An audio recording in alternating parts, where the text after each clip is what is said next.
ನಿದ್ರೆ ಬೇಕು, ಎಲ್ಲರಿಗೂ ನಿದ್ರೆ ಬೇಕು. ನಿದ್ರೆ ಇಲ್ಲದಿದ್ದರೆ ಆಗುವಂತಹ ಸಮಸ್ಯೆಗಳು, ತೊಂದರೆಗಳು, ಅನಾರೋಗ್ಯವು ತುಂಬಾ ಮಹತ್ವದ್ದನ್ನು ನಾವು ನೋಡಬಹುದು. ಅಂದರೆ ತುಂಬಾ ಜನಕ್ಕೆ ನಿದ್ರೆ ಇಲ್ಲ ಅಂದ್ರೆ ಹಲವು ರೀತಿಯ ಸಮಸ್ಯೆಗಳನ್ನು ಎದುರಿಸಬೇಕು. ಕೆಲಸದಲ್ಲಿ ಆಸಕ್ತಿಯನ್ನು ಕಳೆದುಕೊಳ್ಳುತ್ತಾರೆ. ಜೀವನದಲ್ಲಿ ಏನು ಮಾಡಬೇಕು, ಏನು ಮಾಡದೇ ಇರಬೇಕು, ನಮ್ಮ ಯೋಚನಾ ಶಕ್ತಿಯನ್ನೇ ಹಾಳು ಮಾಡುವುದು. ಪ್ರತಿಯೊಬ್ಬ ಮನುಷ್ಯನಿಗೂ ನಿದ್ರೆ ಬೇಕು. ಕನಿಷ್ಠ ಪಕ್ಷ 6 ಗಂಟೆ ಸಮಯವಾದರೂ ಒಳ್ಳೆಯ ನಿದ್ರೆ ಬೇಕು. ಹಾಗೆ ನಿದ್ರೆ ಮಾಡದೇ ಇದ್ದರೆ ಅವರಿಗೆ ಜೀವನದಲ್ಲಿ ಬರುವಂತಹ ಸಮಸ್ಯೆಗಳನ್ನ ನಾವು ಸಾಕಷ್ಟು ಪಟ್ಟಿ ಮಾಡಬಹುದು. ಹೀಗೆ ಜೀವನದಲ್ಲಿ ನಾವು ಯಾಕೆ ನಿದ್ರೆ ಮಾಡಲ್ಲ, ನಿದ್ರೆ ಮಾಡದೇ ಇರುವಂತ ವ್ಯಕ್ತಿಗಳಿದ್ದಾರೆಯೇ ಎಂಬಂತಹ ಸಮಸ್ಯೆಯನ್ನು ನಾವು ನೋಡಬಹುದು. ಸಾಕಷ್ಟು ಜನರಿಗೆ ರಾತ್ರಿ ನಿದ್ದೆ ಬರೋದಿಲ್ಲ. ಎಷ್ಟೇ ಕಷ್ಟಪಟ್ಟರು ನಿದ್ದೆ ಬರೋಲ್ಲ. ಹೊರಳಾಡಿ ಬಂದ್ರು ಸಹ ಒಂದ್ಸಲ ಮಂಪುರ ಕವಿದ ಸ್ವಲ್ಪ ಹೊತ್ತಿರುತ್ತೆ, ಆಮೇಲೆ ಸಡನ್ ಎಚ್ಚರ, ಆಮೇಲೆ ನಿದ್ರೆ ಬರಲ್ಲ, ಮತ್ತೆ ಹೊರಳಾಡ್ತಾರೆ, ಮತ್ತೆ ಅದೇ ರೀತಿ ಅವರು ಸಡನ್ ಆಗಿ ಮತ್ತೆ ಎಚ್ಚರಗೊಳ್ಳುತ್ತಾರೆ. ಯಾಕೆ ಹೀಗಾಗುತ್ತದೆ? ನಿದ್ರೆ ಇಲ್ಲದೆ ಇರುವಂತಹ ಸಮಸ್ಯೆಗಳೇನು? ಅಂತ ಸಮಸ್ಯೆಗಳನ್ನು ಹಲವು ವಿಡಿಯೋಗಳಲ್ಲಿ ಹೇಳಿದ್ದೇನೆ. ಇವತ್ತು ಮತ್ತೊಂದು ವಿಡಿಯೋನ ಅದೇ ರೀತಿ ನಿದ್ರೆ ಮಾಡಲು ಏನು ಮಾಡಬೇಕು ಎಂಬುದನ್ನ, ನಿದ್ರೆ ಇಲ್ಲದಿದ್ದವರು ಯಾವ ರೀತಿಯಲ್ಲಿ ತಮ್ಮ ದಿನಚರಿಯನ್ನು ಪರಿಪಾಲನೆ ಮಾಡ್ಕೊಂಡ್ ಬರಬೇಕು ಎಂಬುದನ್ನ ಇವತ್ತು ತಿಳ್ಕೊಳ್ಳೋಣ. ಅದಕ್ಕಿಂತ ಮೊದಲು ಬನ್ನಿರಿ ಲೋಕವ ನೋಡೋಣ, ಕೋಶ ಓದೋಣ, ಲೋಕ ಅರಿಯೋಣ, ಜೀವನ ತಿಳಿಯೋಣ. ಇದರೊಳಗಿದೆಲ್ಲವೂ ಸ್ವಾಗತ ನಿಮಗೆ ಮಾಣಿಯ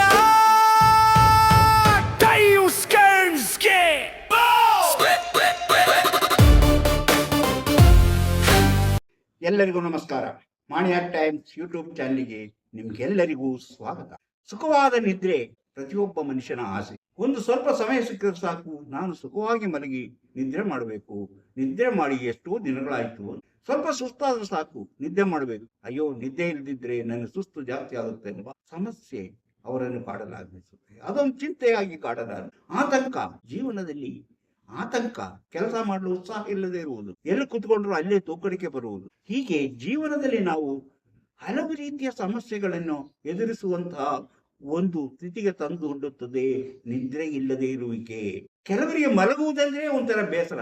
ಅಯ್ಯಪ್ಪ, ಮಲಗಿದರೆ ನಿದ್ರೆ ಬರಲ್ಲ, ರಾತ್ರಿ ಇಡೀ ಯಾಕಪ್ಪ ರಾತ್ರಿ ಆಗುತ್ತೆ, ಯಾಕಪ್ಪ ಕತ್ತಲಾಗುತ್ತೆ ಅಂತ ಭಯಪಡುತ್ತೆ. ಅಂತಹ ಸ್ಥಿತಿಯಲ್ಲಿ ಹಲವು ಜನರಿದ್ದಾರೆ. ಯಾಕೆ ಆ ರೀತಿ ಆಗುತ್ತದೆ? ಅದರಲ್ಲಿ ಏನು ಸಮಸ್ಯೆ ಇದೆ? ಆ ಸಮಸ್ಯೆಯನ್ನ ನಾವು ಯಾವ ರೀತಿ ಪರಿಹರಿಸಿಕೊಂಡು ಸುಖವಾಗಿ ನಿದ್ರೆ ಮಾಡಲು ಸಾಧ್ಯ ಎಂಬುದನ್ನ ಇವತ್ತು ನಾವು ಇಂದಿನ ವಿಡಿಯೋದಲ್ಲಿ ತಿಳಿದುಕೊಳ್ಳೋಣ. ಇಂತಹ ವಿಚಾರಗಳನ್ನು ಹೊತ್ತು ಬರುತ್ತಿರುವಂತಹ ಮಾಣಿಯ ಟೈಮ್ಸ್ ಯೂಟ್ಯೂಬ್ ಚಾನಲ್ ಅನ್ನ ನೀವು ಇನ್ನೂ ಸಬ್ಸ್ಕ್ರೈಬ್ ಮಾಡಿಲ್ಲವಾದರೆ ಈಗಲೇ ಕೆಳಗೆ ಕಾಣುವ ಸಬ್ಸ್ಕ್ರೈಬ್ ಎಂದು ಬರೆದಿರುವಲ್ಲಿ ಒಮ್ಮೆ ಕ್ಲಿಕ್ ಮಾಡಿ ಸಾಕು, ನೀವು ಸಬ್ಸ್ಕ್ರೈಬ್. ಪಕ್ಕದಲ್ಲಿ ಕಾಣುವ ಗಂಟೆಯ ಚಿಹ್ನೆಯನ್ನು ಒಮ್ಮೆ ಕ್ಲಿಕ್ ಮಾಡಿದರೆ ಮಾಣಿಯ ಟೈಮ್ಸ್ ಯೂಟ್ಯೂಬ್ ಚಾನಲ್ ಯಾವುದೇ ಹೊಸ ವಿಡಿಯೋ ಅಪ್ಲೋಡ್ ಆದ ಕೂಡಲೇ ನಿಮ್ಮ ಮೊಬೈಲ್ಗೆ ನೋಟಿಫಿಕೇಶನ್ ಬರುವುದರಿಂದ ನೀವು ಎಲ್ಲಾ ವಿಡಿಯೋಗಳನ್ನು ನೋಡಿ ಹೆಚ್ಚು ವಿಷಯಗಳು ತಿಳ್ಕೊಂಡು ನಿಮ್ಮ ಜೀವನಕ್ಕೆ ಯಾವುದು ಅವಶ್ಯಕವೋ ಅದನ್ನು ಅಳವಡಿಸಿಕೊಂಡಾಗ ನೀವು ಜೀವನದಲ್ಲಿ ಅಭಿವೃದ್ಧಿ ಆಗ್ತೀರಿ, ಯಶಸ್ವಿ ಆಗ್ತೀರಿ, ಸಂತೋಷಕರವಾದ ಸುಖಕರವಾದ ಜೀವನ ನಡೆಸಲು ಸಾಧ್ಯವಾಗುವುದು. ಪ್ರತಿಯೊಂದು ವಿಡಿಯೋನು ಆರಂಭದಿಂದ ಕೊನೆಯವರೆಗೂ ನೋಡಿದಾಗಲೇ ಎಲ್ಲವೂ ಸರಿಯಾಗಿ ಅರ್ಥ ಆಗೋದು. ಪ್ರಾರಂಭದಿಂದ ಕೊನೆಯವರೆಗೂ ನೋಡಿ, ಲೈಕ್ ಮಾಡಿ, ಶೇರ್ ಮಾಡಿ, ಪ್ರೋತ್ಸಾಹ. ನಿದ್ರೆ, ಸುಖವಾದ ನಿದ್ರೆ ಬೇಕು. ಯಾಕೆ ನಿದ್ರೆ? ಅದಕ್ಕೆ ನಾವು ಏನೇನು ಮಾಡಬೇಕು? ಮೊದಲನೇದಾಗಿ ಆಹಾರ ಕ್ರಮಗಳನ್ನ ನಾವು ಸರಿಯಾದ ರೀತಿಯಲ್ಲಿ ಮಾಡಬೇಕು. ನಮ್ಮ ಜೀವನಕ್ಕೆ ಸಂಜೆ ಹೊತ್ತು ಮಲಗೋದಕ್ಕಿಂತ ಮೊದಲು ಯಾವ ರೀತಿಯ ಆಹಾರವನ್ನ ನಾವು ತೆಗೆದುಕೊಳ್ಳಬೇಕೆಂಬುದ ತಿಳುವಳಿಕೆ ನಮಗಿರಬೇಕು. ಎರಡನೇದಾಗಿ ವ್ಯಾಯಾಮ ಮನುಷ್ಯನಿಗೆ ಅವಶ್ಯಕ. ವ್ಯಾಯಾಮ ಯಾವಾಗ, ಎಷ್ಟರ ಮಟ್ಟಿಗೆ ಮಾಡಬೇಕು, ಯಾವಾಗ ಮಾಡಬೇಕು ಎಂಬುದನ್ನ ನಾವು ತಿಳ್ಕೊಟ್ಟಿರಬೇಕು. ಹಾಗೆಯೇ ನಿದ್ರೆ ಮಾಡಲು ಒಂದು ಸರಿಯಾದ ಸಮಯವನ್ನ ನಾವು ಆಯ್ಕೆ ಮಾಡಿಕೊಳ್ಳುವ. ಸರಿಯಾದ ಸಮಯ ಅಂದ್ರೆ ಏನು? ದಿನವೂ ಒಂದು ನಿಶ್ಚಿತವಾದಂತಹ ಸಮಯದಲ್ಲಿ ಮಲಗಬೇಕು. ಆಗ ಮಲಗಬೇಕಾದ್ರೆ ಆ ಸಮಯದಲ್ಲಿ ಮಲಗಿದರೆ ಮಾತ್ರ ನಮಗೆ ನಿದ್ರೆ ಬರುತ್ತೆ, ಇಲ್ಲದಿದ್ರೆ ನಿದ್ರೆ ಬರೋದಿಲ್ಲ. ಹಾಗೆಯೇ ಆ ನಿಶ್ಚಿತವಾದ ಸಮಯದಲ್ಲಿ ನಾವು ಎದ್ದೇಳುವಂತಹ ಒಂದು ರೀತಿಯನ್ನ, ಒಂದು ವಿಧಾನವನ್ನ ನಾವು ಅಳವಡಿಸಿಕೊಳ್ಳಬೇಕು. ಅದೊಂದು ಹವ್ಯಾಸವಾಗಿ ನಮ್ಮನ್ನ ಹಿಂಬಾಲಿಸಬೇಕು. ಅದಕ್ಕೆ ಯಾಕೆ ಹಾಗೆ ಹಿಂಬಾಲಿಸಿ ಬರುತ್ತೆ ಅಂದ್ರೆ, ನಮ್ಮ ದೇಹದಲ್ಲಿ, ನಮ್ಮ ಮನಸ್ಸಿನಲ್ಲಿ ಒಂದು ಬಯಾಲಜಿಕಲ್ ಟೈಮ್ ಕ್ಲಾಕ್ ಸೃಷ್ಟಿ ಆಗುತ್ತೆ. ನಾವು ಏನ್ ಮಾಡ್ತೀವೋ ಅದು ನಿರಂತರವಾಗಿ ಮಾಡ್ತಾ ಬಂದಾಗ ಆ ಬಯಾಲಜಿಕಲ್ ಕ್ಲಾಕ್ ಇದೆಯಲ್ಲ, ಅದನ್ನ ನಮ್ಮ ಸಮಯಕ್ಕೆ ಎಬ್ಬಿಸುವಂಥದ್ದು, ಮಲಗುವಂಥದ್ದು, ಆ ಕೆಲಸವನ್ನ ಅದು ನೋಡ್ಬೋದು. ಯಾವ ಸಮಯದಲ್ಲಿ ನಾವು ರಾತ್ರಿ ಮಲಗಿದ ಕೆಲವರಿಗೆ ಮೂತ್ರ ವಿಸರ್ಜನೆ ಮಾಡ್ಬೇಕಂತ. ಯಾಕೆ? ಆ ದಿನವೂ ರಾತ್ರಿ ಅದೇ ಟೈಮಿಗೆ ಮೂತ್ರ ವಿಸರ್ಜನೆ ಮಾಡುವಂತಹ ಸಮಯ ಬರುತ್ತೆ. ಹಾಗಂದ್ರೆ ಏನು? ಆ ಮೂತ್ರ ವಿಸರ್ಜನೆ ಮಾಡುವುದು ಅದೇ ಸಮಯದಲ್ಲಿ ಆಗ್ಬೇಕಂದ್ರೆ ಅದು ನಮ್ಮ ಬಯಾಲಜಿಕ್ ಕ್ಲಾಕ್ ಅದನ್ನ ಅಡ್ಜಸ್ಟ್ ಮಾಡಿರುತ್ತೆ. ನಾವು ಆ ಅಲಾರಂ ಹೇಗೆ ಅಡ್ಜಸ್ಟ್ ಮಾಡ್ತೀವಿ ಗಡಿಯಾರದಲ್ಲಿ, ಅದೇ ತರ ನಮ್ಮ ದೇಹದಲ್ಲೂ ಒಂದು ವ್ಯವಸ್ಥೆಯನ್ನ ಅಲಾರಂ ಮಾಡಿ. ಹೀಗೆ ನಮ್ಮ ಜೀವನದಲ್ಲಿ ನಾವು ಹಲವು ರೀತಿಯಲ್ಲಿ ಅಡ್ಜಸ್ಟ್ ಅನ್ನ ಮಾಡ್ತಾ ಹೋದಾಗ ನಮ್ಮ ಜೀವನದಲ್ಲಿ ನಿದ್ರೆಗೆ ತೊಂದರೆ ಆಗುವುದಿಲ್ಲ. ಆದ್ರೆ ಹೆಚ್ಚಿನ ಜನರು ಏನ್ ಮಾಡ್ತಾರೆ, ಈ ನಿದ್ರೆಗೆ ಇಂತಹ ಸರಿಯಾದ ಒಂದು ವಿಧಾನಕ್ಕೆ ಅಳವಡಿಕೆ ಆಗ್ತಾ ಇಲ್ಲ. ಯಾಕೆ ಆಗ್ತಾ ಇಲ್ಲ? ಆಧುನಿಕಕರವಾದಂತಹ ಜೀವನ ಶೈಲಿಗೆ ಅವರು ಒಗ್ಗಿಕೊಂಡಿರುವುದರಿಂದ ಮಲಗುವಂತಹ ಒಂದು ನಿಶ್ಚಿತವಾದ ಸಮಯ ಇರುವುದಿಲ್ಲ, ನಿದ್ದೆ ಮಾಡುವಕ್ಕೆ ಒಂದು ಸಮಯ ಇರುವುದಿಲ್ಲ. ಇಷ್ಟ ಬಂದಾಗ ಮಲಗುವುದು, ಇಷ್ಟ ಬಂದಾಗ ಕುಡಿಯೋದು, ಇಷ್ಟ ಬಂದಾಗ ಮಲಗುವುದು, ಇಷ್ಟ ಬಂದಾಗ ತಿನ್ನೋದು. ಇದು ಸಾಮಾನ್ಯ ಜನರ ಒಂದು ಜೀವನ ಶೈಲಿ ಆಗ್ಬಿಟ್ಟಿದ್ರಿಂದ ನಿದ್ದೆ ಎಂಬುದು ಬಹಳ ಜನಕ್ಕೆ ಒಂದು ಮಹತ್ವ ಕೊಡದೇ ಇರುವುದರಿಂದ ಅವರು ಬರುತ್ತಾ ಅವರಿಗೆ ಜೀವನದಲ್ಲಿ ನಿದ್ರೆ ದೊಡ್ಡ ಸಮಸ್ಯೆಯಾಗಿ ಕಾಡುವಂತಹ ಸಾಧ್ಯತೆ ಇದೆ. ಆದರೆ ನೋಡಿ, ಹೆಚ್ಚಿನ ಜನಕ್ಕೆ ಏನಾಗುತ್ತೆ ಅಂದ್ರೆ ಮಾನಸಿಕವಾದ ಒತ್ತಡ, ಚಿಂತೆ ಕಾಡಲಾರಂಭಿಸುತ್ತೆ. ಯಾಕೆ ಚಿಂತೆ ಕಾಡಲಾರಂಭಿಸುತ್ತೆ ಅಂದ್ರೆ ಅವರಿಗೆ ತಾವು ಏನೋ ಕೆಲಸ ಮಾಡ್ಬೇಕಾಗಿತ್ತು, ತಮ್ದೇನೋ ಕೆಲಸ ಆಗ್ಬೇಕು, ನಾಳೆಗೆ ಆಗ್ಬೇಕು, ಅದು ಆಗುತ್ತೋ ಇಲ್ವೋ, ನಮ್ಮ ಜೀವನದಲ್ಲಿ ಏನೋ ಒಂದು ದೊಡ್ಡ ಸಾಧನೆ ಮಾಡ್ಬೇಕಾಗಿತ್ತು, ಅದು ಆಗುತ್ತೋ ಇಲ್ವೋ ಎಂಬಂತ ಸಮಸ್ಯೆ ಅವರನ್ನು ಕಾಡುತ್ತೆ. ಅವು ಆತಂಕ ಬರುತ್ತೆ. ಆ ಸಾಲ ತೀರ್ಸಕ್ಕೆ ಆಗಲ್ವೇನೋ ಎಂಬ ಒಂದು ಆತಂಕ ಬರ್ಬೋದು. ಮದುವೆಗೆ ಸಾಧ್ಯತೆ ಇಲ್ಲೇನೋ, ಮಕ್ಕಳಿಗೆ ಶಿಕ್ಷಣ ಕೊಡಿಸುವಲ್ಲಿ ತನ್ನಿಂದ ಸಾಧ್ಯವಿಲ್ಲವೇನೋ, ಸಾಲ ತೀರಿಸಲು ಸಾಧ್ಯವಿಲ್ಲವೇನೋ, ಇಂತಹ ಸಮಸ್ಯೆಗಳಿಂದಾಗಿ ಮನುಷ್ಯರಿಗೆ ನಿದ್ದೆ ಬರುವುದು ಕಷ್ಟವಾಗುತ್ತೆ. ಅಂದ್ರೆ ಆತಂಕಗಳನ್ನ ನಾವು ದೂರ ಮಾಡ್ಬೋದು. ಯಾವ ರೀತಿ ಆತಂಕಗಳನ್ನ ದೂರ ಮಾಡಕ್ಕಾಗುತ್ತೆ? ನಮ್ಮ ಆತಂಕಗಳನ್ನ ನಾವು ದೂರ ಮಾಡಕ್ಕಾಗುತ್ತಾ? ಇದೆ. ಅದನ್ನ ಮರ್ತು ಬಿಡಬೇಕು. ಈಗ ನಾನು ಮಲಗುವ ಸಮಯ, ಈ ಸಮಯ ನಾನು ಮಲಗಿ ನಿದ್ರೆ ಮಾಡಬೇಕಾದ ಸಮಯ, ಈ ಸಮಯದಲ್ಲಿ ನಾನು ಬೇರೆ ಯಾವುದನ್ನು ಯೋಚನೆ ಮಾಡುವುದಿಲ್ಲ.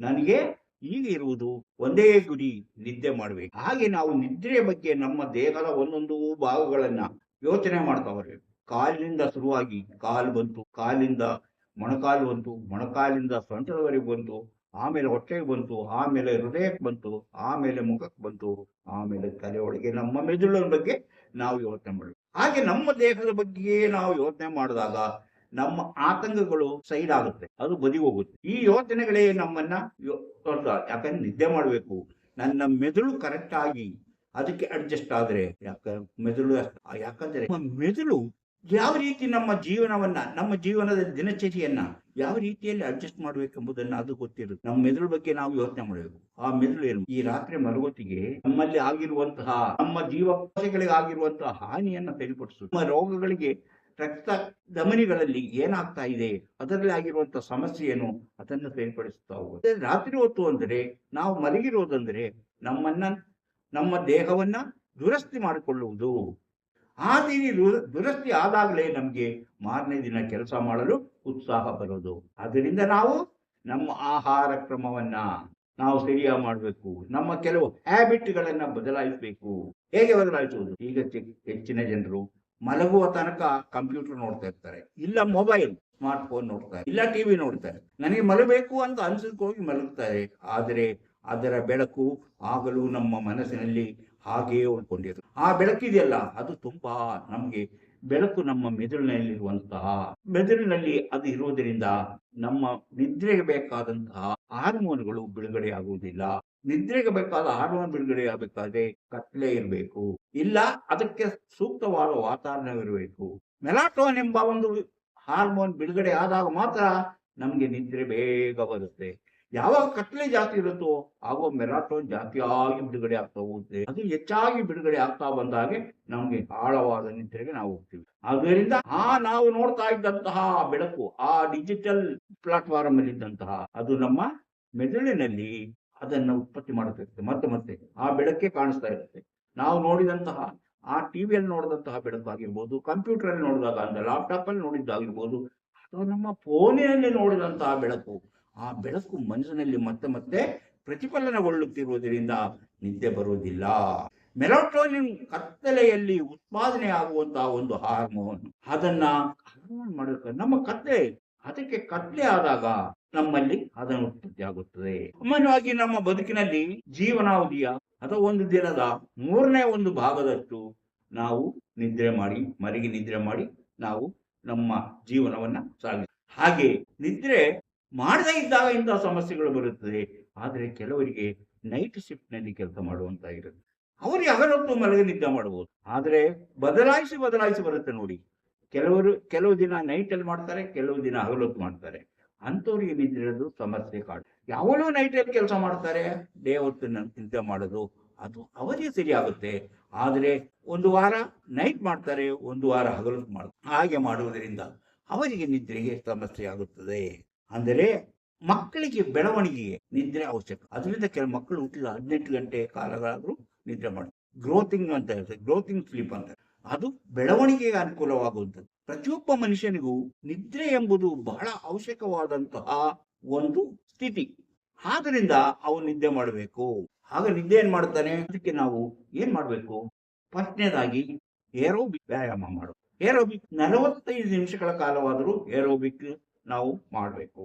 ಏರೋಬಿಕ್ ಆಮೇಲೆ ಮಲಗುವಂತ ಮೊದಲು ವಾರ್ಮ್ ಬಾತ್ ಅಂದ್ರೆ ಬೆಚ್ಚಗೆ ನಾವು ನೀರಿನಲ್ಲಿ ಸ್ನಾನ ಮಾಡುವುದು, ಅದು ಸಹ ನಮ್ಮ ಈ ಮೆಲೋಟೋನಿನ್ ಉತ್ಪಾದನೆಗೆ ಸಹಾಯ ಮಾಡುತ್ತದೆ. ರಾತ್ರಿ ಊಟ ಮಾತ್ರ ತುಂಬಾ ಲೈಟ್ ಆಗಿ ಹೆವಿ ಊಟ ಮಾಡಬಾರ್ದು. ಏನಿದ್ರು ಸ್ವಲ್ಪ ಊಟ ಮಾಡು, ಸ್ವಲ್ಪ ಲಘುವಾದಂತಹ ಆಹಾರವನ್ನ ತೆಗೆದುಕೊಳ್ಬೇಕು. ಅಂತಹ ಜೋರಾದಂತಹ ಗಟ್ಟಿ ಆಹಾರವನ್ನ ತೆಗೆದುಕೊಳ್ಬಾರದು.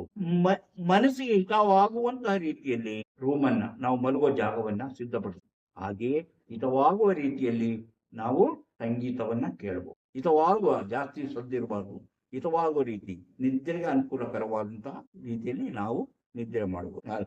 ಸಂಗೀತ ಕೇಳ್ಬೋದು, ಹಾಡನ್ನ ಕೇಳ್ಬೋದು.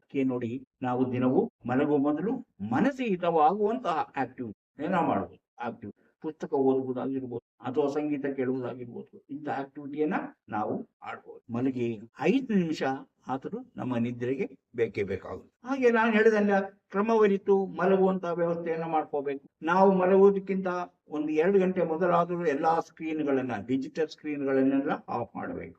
ನೋಡಕ್ ಹೋಗ್ಬಾರ್ದು, ಬೇರೆಯವ್ರು ನೋಡ್ಲಿ, ನಾವು ನೋಡಕ್ ಹೋಗ್ಬಾರ್ದು. ಯಾಕಂದ್ರೆ ನಮಗೆ ನಿದ್ದೆ ತೊಂದರೆ. ಇಂತಹ ಸಮಸ್ಯೆಗಳು ಎಲ್ಲವನ್ನ ನಾವು ಮಾಡ್ತಾ ಬಂದ್ರೆ, ಆಹಾರ ಕ್ರಮದಲ್ಲಿ ಸಂಜೆ ಹೊತ್ತು ಕಾಫಿ ಟೀ ಕುಡಿಯೋದನ್ನ ಕಡಿಮೆ ಮಾಡಬೇಕು. ರಾತ್ರಿ ಮಲಗೋದಕ್ಕಿಂತ ಮೊದಲು ಕಡಿಮೆ ಆಹಾರ ತಗೊಬೇಕು.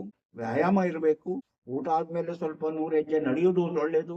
ಬಾತ್ ಅಂದ್ರೆ ವಾರ್ಮ್ ಬಾತ್ ಅಂದ್ರೆ ಬಿಸಿ ನೀರಲ್ಲಿ ಸ್ನಾನ ಮಾಡುವುದು ಒಳ್ಳೇದು. ಹೀಗೆ ಸಂಗೀತ ಕೇಳುವುದು, ಅಂತ ಕೆಲಸಗಳನ್ನೆಲ್ಲ ಮಾಡಿದಾಗ ನಿದ್ದೆ ಬರ್ಬೋದು. ಹಾಗೂ ಇನ್ನು ನಿದ್ದೆ ಬರ್ದಿದ್ದಾಗ ನಾವು ಏನ್ ಮಾಡ್ಬೇಕು, ಆವಾಗ ನಾವು ಆಕ್ಯುಪ್ರೆಷರ್ ಅಲ್ಲಿ ನಾವು ಪ್ರಯತ್ನ ಪಡಬಹುದು. ಹೇಗೆ ಆಕ್ಯುಪ್ರೆಷರ್ ಅಂದ್ರೆ, ಆಕ್ಯುಪ್ರೆಷರ್ ನೋಡಿ, ಹೀಗೆ ನೋಡಿ, ನಮ್ಮ ಈ ಕಿರುಬೆರಳು ಅಂದರೆ ಪಿಂಕಿ ಫಿಂಗರ್ ಅಂತೀವಿ. ಯಾವುದು ಈ ಕಿರುಬೆರಳು, ಈ ಕಿರುಬೆರಳ ಕೆಳಗೆ, ಇದೆಯಲ್ಲ, ಈ ಕಿರುಬೆರಳ ಕೆಳಗೆ ಇಲ್ಲಿ ಬರುತ್ತೆ. ಇಲ್ಲಿ ಈ ಪಾಯಿಂಟ್ ಅನ್ನ ನಾವು ಹೀಗೆ ಹೆಬ್ಬೆರಳಿಂದ ಒತ್ತಬೇಕು. ಹೀಗೆ ಒಂದು 15 ನಿಮಿಷ ಹೀಗೆ ಒತ್ತಿದರೆ ನಿದ್ದೆ ಬರುತ್ತದೆ. ಒತ್ತಿದಾಗ ನಿದ್ದೆ ಬರುತ್ತೆ, ಒತ್ತಿದರೆ ಸಾಕು. ಈಗ 5 ನಿಮಿಷ ಓಡುವಾಗ ಆವಾಗ ನಿದ್ದೆ ಬರುತ್ತೆ. ಯಾಕಂದ್ರೆ ಇದಕ್ಕೂ ನಮ್ಮ ಮೆದುಳಿಗೂ ತುಂಬಾ ಸಂಪರ್ಕ ಇದೆ. ಇಂಥ ಜಾಗದಲ್ಲಿ ಯಾವುದು, ಈ ಪಿಂಕಿ ಬೆರಳಿನ ಕೆಳಗಡೆ ಇಲ್ಲಿ ಬರುತ್ತೆ, ಈ ಮಣಿಕಟ್ಟಿನ ಕೆಳಗೆ ಇಲ್ಲಿ ಒತ್ತಬೇಕು. ಇಲ್ಲಿ ಹಾಗೂ ಮಾಡಲಿಲ್ಲ ಅಂದ್ರೆ ಇನ್ನು ಹಣೆಯಲ್ಲಿ ನಾವು ಇದನ್ನ ಮಾಡುವುದು. ಹಣೆಯಲ್ಲಿ ನೋಡಿ, ಈ ಹಣೆ ಇದೆಲ್ಲ, ಈ ಮಧ್ಯಭಾಗದಲ್ಲಿ ಇಲ್ಲಿ ಒತ್ತಬೇಕು. ಎಲ್ಲಿ, ಉಬ್ಬುಗಳ ಮಧ್ಯೆ ಒತ್ತಬೇಕು. ಇಲ್ಲಿ ಒತ್ತುವುದರಿಂದ ನಮ್ಮ ನಿದ್ದೆ ಬರುತ್ತದೆ. ಒಂದು 15 ನಿಮಿಷ ಆದ್ರೂ ಮಾಡಿದಾಗ ನಿದ್ದೆ ಬರುವುದು. ಇನ್ನು ಅದು ಆಗಿಲ್ಲ ಅಂದ್ರೆ ನೋಡಿ, ಹೀಗೆ 3 ಬೆರಳನ್ನ ಈಗ ಮಾಡಿಕೊಂಡು ಹೀಗೆ ಮಾಡಬೇಕು.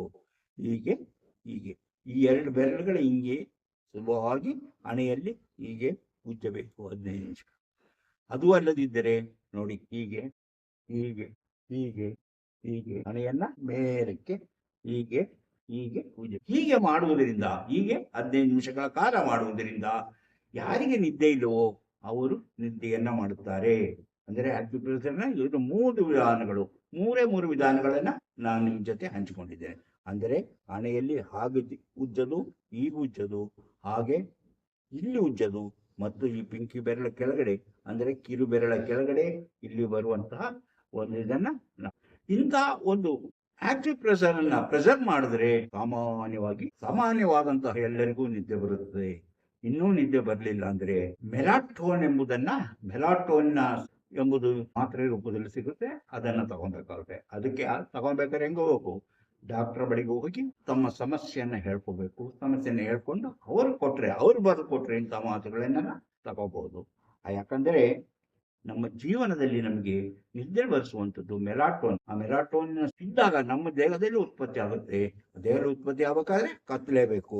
ಹಗಲೊತ್ತಿನಲ್ಲಿ ಏನು ಉತ್ಪತ್ತಿ ಆಗುತ್ತೆ ಅಂದ್ರೆ ಅಡಿಸೋನ್ಸಿಸ್ ಎಂಬ ಒಂದು ಉತ್ಪತ್ತಿ ಆಗುತ್ತೆ. ಅಡಿಸೋನ್ಸಿಸ್ ಅದು ಬಂದ್ಬಿಟ್ರೆ ನಿದ್ದೆ ಬರೋದಿಲ್ಲ, ನಿದ್ದೆ ಎಚ್ಚರವಾಗುತ್ತದೆ, ನಿದ್ದೆ ಮಾಡೋಕ್ಕೆ ಸಾಧ್ಯ ಆಗೋದಿಲ್ಲ. ಬೆಳಕಿದ್ದಾಗ ಅಡೋಸಿನ್, ಹಗಲೊತ್ತಿನಲ್ಲಿ. ಈ ಕಾರಣಗಳಿಂದಾಗಿ ನಮ್ಮ ನಿದ್ರೆಗಿರುವಂತಹ ಸಮಸ್ಯೆಗಳೇನು ಅನ್ನುವುದನ್ನು ತಿಳಿದು ಪರಿಹರಿಸಿಕೊಳ್ಳಬೇಕು. ಅದೇ ರೀತಿ ಈ ರೀತಿಯಲ್ಲಿ ನಾವು ಜೀವನದಲ್ಲಿ ನಮ್ಮ ನಿದ್ರೆಗಿರುವ ಸಮಸ್ಯೆಗಳನ್ನ ಆಕ್ಯುಪ್ರೆಷರ್ ಒಳಗಾದರೂ ಪರಿಹರಿಸಿಕೊಳ್ಬಹುದು, ಇಲ್ಲ ನಮ್ಮ ದಿನನಿತ್ಯದ ಚಟುವಟಿಕೆಗಳಲ್ಲಿ ತರುವ ಬದಲಾವಣೆಯಿಂದಾದರೂ ಬದಲಾಯಿಸಿಕೊಳ್ಳಬಹುದು. ಇಂತಹ ವಿಷಯಗಳು ನಿಮಗೆ ಇಷ್ಟವಾದರೆ ಈಗಲೇ ಲೈಕ್ ಮಾಡಿ, ಶೇರ್ ಮಾಡಿ, ಪ್ರೋತ್ಸಾಹ ಕೊಡಿ. ಹಾಗೆಯೇ ನೀವು ಇನ್ನು ಮಾಣಿಯಾಕ್ ಟೈಮ್ಸ್ ಯೂಟ್ಯೂಬ್ ಚಾನಲ್ನ ಸಬ್ಸ್ಕ್ರೈಬ್ ಮಾಡಿಲ್ಲವಾದರೆ ಈಗಲೇ ಕೆಳಗೆ ಕಾಣುವ ಸಬ್ಸ್ಕ್ರೈಬ್ ಎಂದು ಬರೆದಿರುವಲ್ಲಿ ಒಮ್ಮೆ ಕ್ಲಿಕ್ ಮಾಡಿ ಸಾಕು, ನೀವು ಸಬ್ಸ್ಕ್ರೈಬ್ ಆಗ್ತೀವಿ. ಅದೇ ರೀತಿ ಪಕ್ಕದಲ್ಲಿ ಕಾಣುವ ಗಂಟೆ ಚಿಹ್ನೆಯನ್ನು ಒಮ್ಮೆ ಕ್ಲಿಕ್ ಮಾಡಿದರೆ ಮಾಣಿಯಾಕ್ ಟೈಮ್ಸ್ ಯೂಟ್ಯೂಬ್ ಚಾನಲ್ ಯಾವುದೇ ಹೊಸ ವಿಡಿಯೋ ಅಪ್ಲೋಡ್ ಆದ ಕೂಡಲೇ ನಿಮ್ಮ ಮೊಬೈಲ್ಗೆ ನೋಟಿಫಿಕೇಶನ್ ಬರುವುದರಿಂದ ನೀವು ಎಲ್ಲ ವಿಡಿಯೋಗಳನ್ನು ನೋಡಿ ಹೆಚ್ಚು ಹೆಚ್ಚು ವಿಷಯಗಳನ್ನು ತಿಳಿದುಕೊಂಡು ನಿಮ್ಮ ಜೀವನಕ್ಕೆ ಯಾವುದು ಅವಶ್ಯಕವೋ ಅದನ್ನು ಅಳವಡಿಸಿಕೊಂಡಾಗ ನೀವು ಜೀವನದಲ್ಲಿ ಸಂತೋಷವಾಗಿರ್ತೀರಿ, ಹ್ಯಾಪಿಯಾಗಿರ್ತೀರಿ. ಪ್ರತಿಯೊಂದು ವಿಡಿಯೋನ ಆರಂಭದಿಂದ ಕೊನೆವರೆಗೂ ನೋಡಿ, ಲೈಕ್ ಮಾಡಿ, ಶೇರ್ ಮಾಡಿ, ಪ್ರೋತ್ಸಾಹ. ಇಂತಹ ಮತ್ತೊಂದು ವಿಡಿಯೋದೊಂದಿಗೆ ಮತ್ತೆ ಬರುತ್ತೇನೆ. ಇಷ್ಟು ಹೊತ್ತು ಈ ವಿಡಿಯೋ ನೋಡಿದ ನಿಮಗೆಲ್ಲರಿಗೂ ಧನ್ಯವಾದ.